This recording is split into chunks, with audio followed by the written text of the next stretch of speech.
Hello, magical friends. I am in the Fairy Glen on the Isle of Skye in Scotland, and it's super magical here.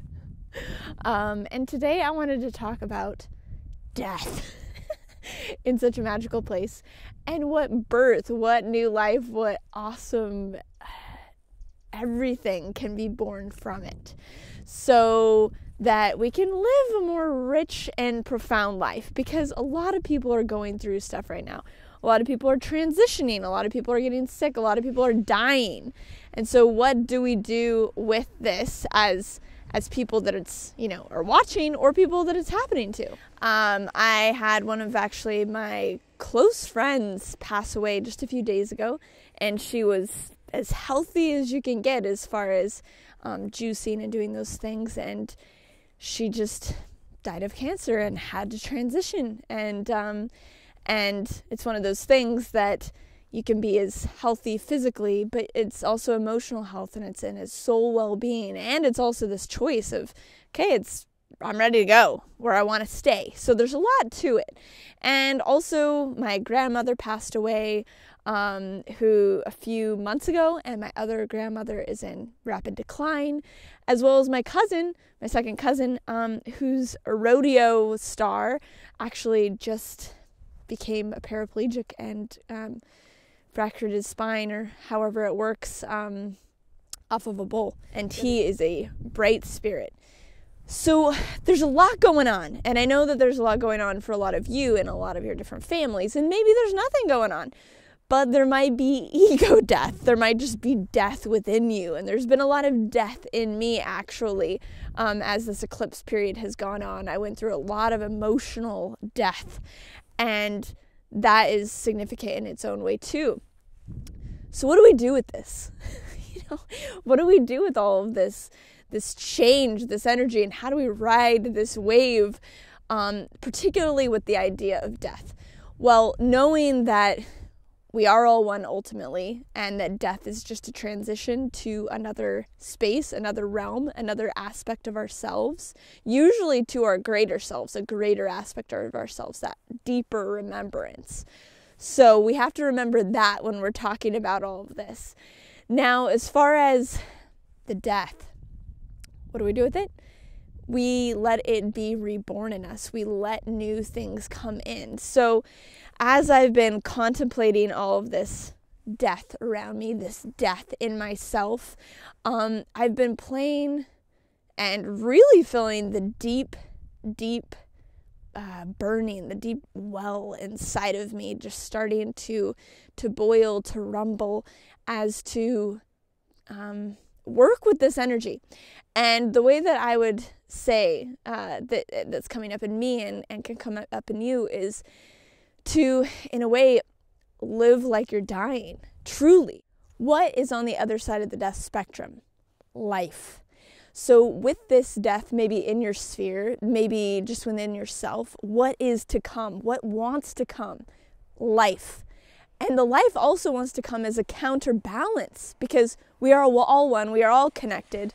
So how can we balance it in a new way into life? So it's really about this deep well, this deep energy within starting to form, where there are no excuses, because in ways we're riding the razor's edge of life here, because we have to go through these crucibles. We have to go through the eye of the needle and make it through to these higher frequencies. And the crap can't come with us. It just can't. Like, I was thinking about it as I've been driving around Scotland, and it's like these little roads. You can actually see them. little roads. And it's like only the most refined parts can go through. No crap. There has to be ultimate precision. And in a way, that's really what we're doing in this time right now, is ultimate precision. And how do we achieve that? Well, it's really like looking deep within, which I'm going to be doing more videos about, and cultivating that energy of presence and getting rid of the crap. So as we can see with this death happening around us or within us, it's like that is the stuff that didn't work, moving out, moving through. And now it is up to us to live and express the things that are working, that are moving through. And that can look like many different things. And if we don't, then we might be faced with another ego death. We might be faced with physical death. So doing this precision now is going to help, because things are just going to keep on accelerating. It's just the way that it is. So on all levels, emotionally, physically, energetically, spiritually, we really have to live with mass precision.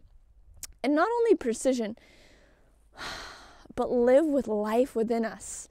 To live with the breath, as aloha means, really is to reclaim that passion, that fire, that energy, that frequency within us that has a zest for this reality. Because this reality, yes, it is an illusion. It's all a complete game. And at the same time, paradoxically, it is real. Okay? We are living here in the physical. And if you want to go back to creation, you can, and people are. But for right now, we're in the game. You don't not play the game when you're in the game, you know? And there can be some colleagues and friends that pass along the way, but there really has to be a thirst for the game, an honoring of the game, because we came down here, and it is a challenge to come down here. But when we can reclaim that life, when we can reclaim that breath within us, that zest, whatever it is, that passion to be, first and foremost, to just exist and radiate and express and receive, just in that form, it changes everything. And then on the other side of it is to create, to act, to do, because creation, its opposite is destruction and death. And so it's really up to us to create. So what are we going to create? And especially as these friends and family of mine have passed, it's very interesting because they're actually really exuberant beings and real kind of like go-getters. So it's very interesting, the people that have been faced with these new changes. And within me, I put myself in kind of the spectrum of kind of that exuberant type of being. And so it's like, how can I do that more? And how can I do that in a balanced way? And how can I look at any of the subconscious crap so that I don't go through that same thing?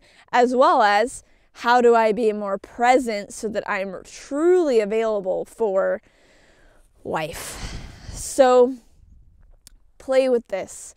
And as far as the death process, if you're going through that or with other people, other family members, remember that it's an honoring of the celebration of life, because there is some impact. If there's that pull, if there's that chord that has been struck within you, which it's been struck within me, of like, ooh, you know, the persona, identity, soul expression of that life is gone, and it's like, whoa, it's a bit impactful.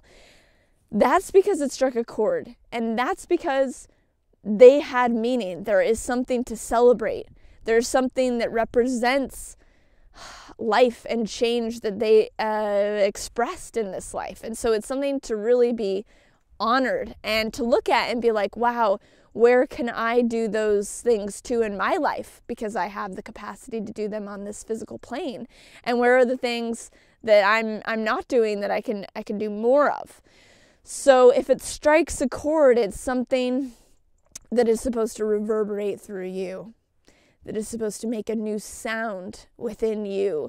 And that could be wailing, that could be crying, or that could be a burst of new frequency to express in a deeper way, because it is an honor to be on this plane of existence, of physicality.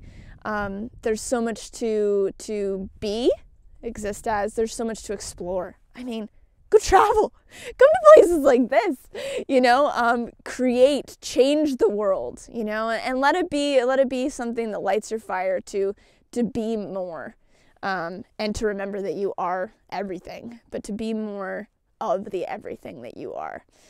So I hope you've enjoyed this. I hope that helps with whatever you're experiencing right now. And I'll have tons more videos on the way, so keep checking in.